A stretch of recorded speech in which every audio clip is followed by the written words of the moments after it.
Capítulo 19. Jesus entrou em Jericó e caminhava pela cidade. Havia ali um morador chamado Zaqueu, o principal cobrador de impostos, que era muito rico. Ele queria a todo custo ver Jesus, mas a multidão estava no caminho. Como era baixinho, não conseguia olhar por cima do povo. Então, correu adiante deles e subiu numa figueira. Dali poderia ver Jesus quando este passasse. Quando chegou perto da árvore, Jesus olhou para cima e disse: Zaqueu, desça depressa. Hoje é o dia de eu me hospedar em sua casa. Zaqueu pulou da árvore, ainda sem acreditar no que ouvia, feliz da vida com a oportunidade de receber Jesus. Os que presenciavam a cena ficaram indignados e reclamaram: como ele pode se sentir tão à vontade com esse bandido? Parado diante de Jesus, Zaqueu não sabia o que fazer. Gaguejando, disse: Senhor, vou dar metade do meu patrimônio para os pobres, e de tudo que eu roubei, pagarei 4 vezes mais pelo prejuízo. Então, Jesus declarou: Hoje é dia de salvação nesta casa. Aqui está Zaqueu, filho de Abraão, pois o Filho do Homem veio buscar e restaurar o que estava perdido. Por estarem se aproximando de Jerusalém, crescia a expectativa de que o reino de Deus se manifestasse a qualquer momento. Enquanto tinha a atenção deles, Jesus aproveitou para contar a seguinte história. Certa vez, um homem descendente de uma casa real precisou fazer uma longa viagem de volta à capital do reino, a fim de conseguir autorização para seu governo. Antes de partir, chamou os 10 empregados, entregou a cada um certa quantia de dinheiro e os orientou: negociem até que eu volte. Mas os cidadãos daquele reino o odiavam e enviaram uma comissão com uma petição assinada ao governo geral. Não queremos que esse homem nos governe. No entanto, quando ele voltou, trazia a autorização e chamou os 10 empregados a quem havia confiado o dinheiro para saber o que tinham feito com ele. O primeiro informou: Senhor, dupliquei seu dinheiro. Ele disse: Bom empregado, bom trabalho. Já que você se mostrou confiável nesse pequeno empreendimento, eu darei a você o governo de 10 cidades. O segundo disse: Senhor, consegui um lucro de 50% com seu dinheiro. Ele disse: Vou designar você para um cargo sobre 5 cidades. O terceiro empregado disse: Senhor, aqui está seu dinheiro, são e salvo. Eu o guardei num cofre.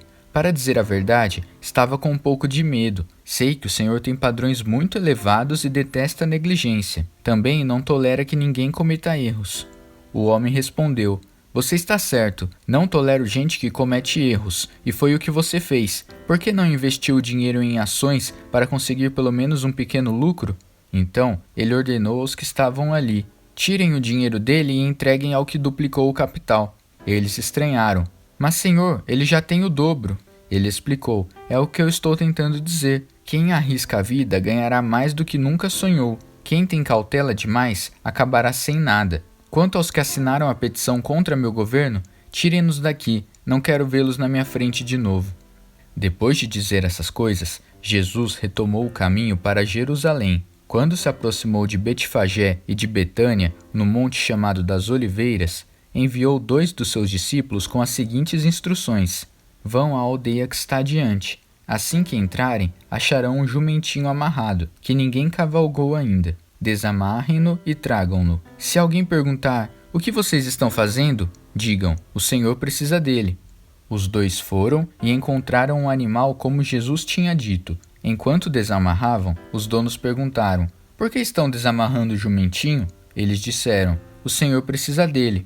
Eles trouxeram o jumentinho a Jesus, puseram seus mantos sobre o animal e ajudaram o Senhor a montar. O povo então começou a reverenciá-lo, lançando suas capas no caminho. Lá no alto do Monte das Oliveiras, onde começa a descida, a multidão dos discípulos irrompeu num louvor entusiasmado, por causa de todas as obras poderosas que haviam testemunhado. Bendito é ele que vem, o Rei em nome de Deus, paz no céu, glória nas alturas. Alguns fariseus que acompanhavam a multidão disseram: Mestre, controle seus discípulos. Mas Jesus reagiu: Se eles se calarem, as pedras vão falar por eles. Quando viu a cidade, ele chorou por causa dela e disse: Ah, se ao menos você tivesse reconhecido esse dia e entendido quanto seria bom para você. Mas agora é tarde. O que vem por aí é a guerra. O cerco e a pressão virão por todos os lados. Você e seus filhos serão esmagados. Nenhuma pedra ficará intacta.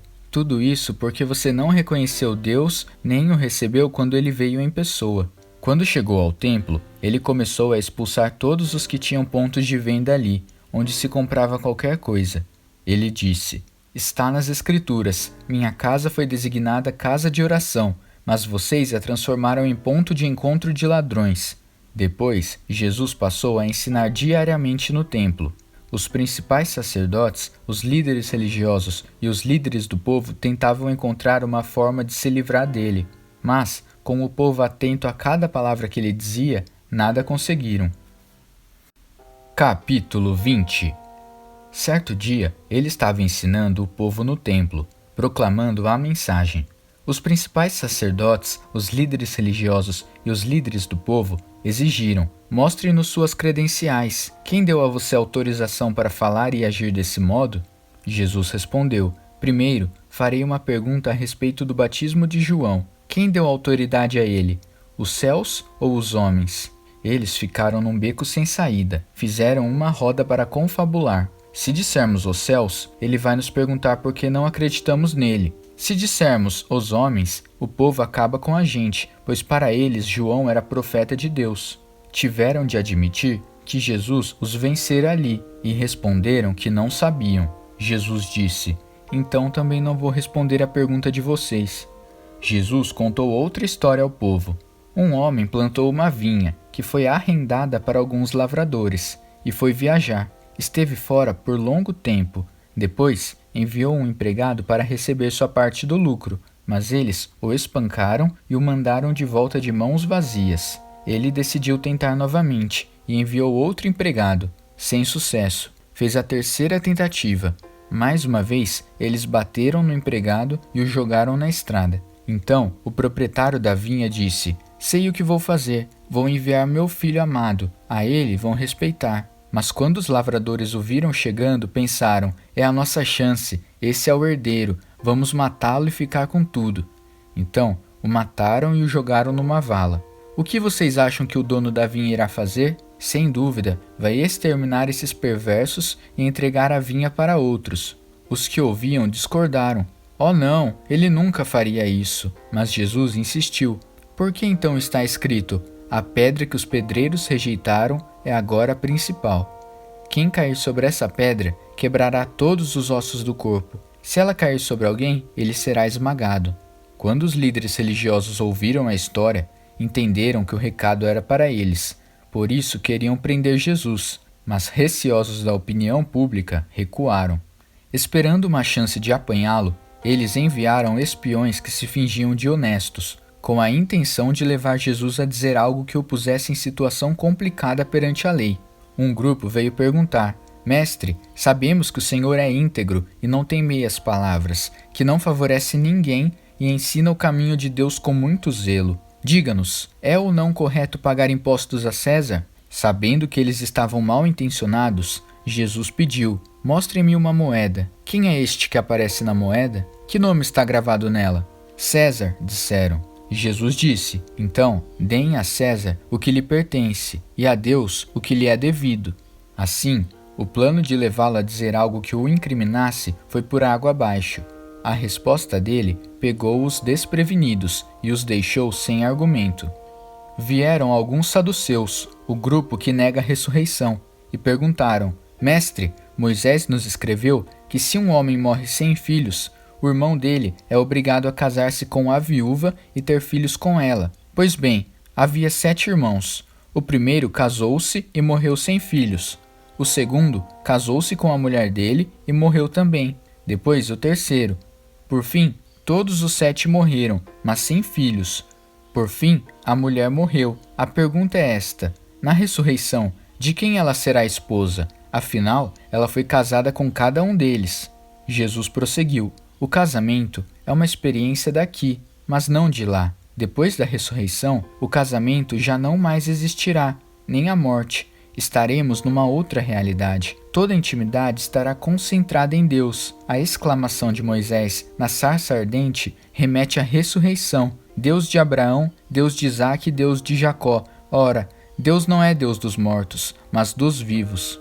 Alguns dos líderes religiosos disseram: Mestre, excelente resposta. Passou-se algum tempo sem que alguém ousasse interrogá-lo outra vez.